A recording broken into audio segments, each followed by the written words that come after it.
मलाई चाहिँ कर्कलोको सब्जी एकदमै मनपर्ने भएकोले गर्दा आज मलाई कर्कलो खाउँ खाउँ लाग्यो। मलाई मात्रै हैन, मेरो हस्बेन्डलाई पनि एकदमै मनपर्छ। अनि मैले आज चाहिँ हस्बेन्ड नहुनु भए पनि बारीमा गएर यसरी सानो ठुलो गाभा मिक्स गरेर टिपेर लिएर आएँ। अनि एउटा भिडियो पनि बनाउनै पर्यो। त्यस पछाडि लिएर आएर मैले किराकिरीहरू लागेको छ कि भनेर हेरेँ, किनभने यो असार साउनको बेलामा चाहिँ किराकिरी धेर लाग्न सक्छ। अनि मजाले हेर्नुपर्छ क्या। अनि मैले यसरी हेरेँ, टकटक्याएँ। त्यस पछाडि अब त्यो डाँक्लालाई पनि खान मिल्ने भएकोले गर्दाखेरि मैले यसरी तासेँ। कसैलाई चाहिँ एकदमै चिलाउँछ अरे, मलाई चाहिँ के पनि हुँदैन। अनि यसरी मजाले पखालेँ पनि। अब पखालेर म कुकरमा खातखुत पारेर हाल्छु।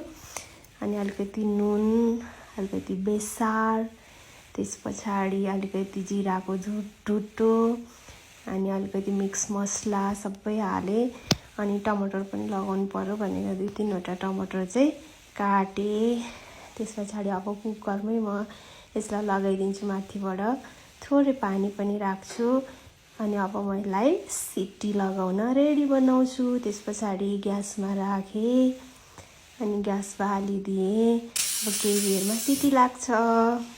अनि यसको लागि चाहिँ मैले अलिकति अदुवा, लसुन, टिमुर, जिम्बु रेडी गरेको थिएँ। अनि त्यो चाहिँ रेडी भइसकेपछि यसरी पाक्यो नि त। अनि मैले डाडुले चलाएँ। डाडुले चलाउँदा पनि चित्त बुझेन। अनि फिर्के लगाएँ। एकचोटि फिर्के लगाएपछि मजाको हुन्छ। त्यस पछाडि चाहिँ अब म थोरै घिउ राख्छु। अनि घिउमा चाहिँ त्यो अघि रेडी गरेको लसुन, अदुवा, खुर्सानी, अनि टिमुर, अनि यो जिम्बु जति पनि रेडी गरेको थिएँ सबै तेलमा झान्छु। थोरै कालो जिरा पनि राख्छु। अनि पछाडि चाहिँ टिमुर पनि रेडी भयो। अनि जिम्बु पनि रेडी भयो। अब म अघि पाकिसकेको कर्कलोमा झान्छु।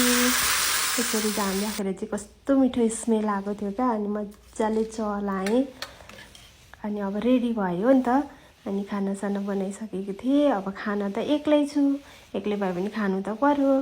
अनि मैले त कस्तो मिठो मानेर खाएँ। आज त भ्लग सँगसँगै खाना पनि कस्तो मिठो भयो। अनि मैले चाहिँ मेरो हस्बेन्डलाई सम्झिँदै खाएको थिएँ, किनभने मलाई भन्दा पनि धेरै उहाँलाई मन पर्थ्यो नि त।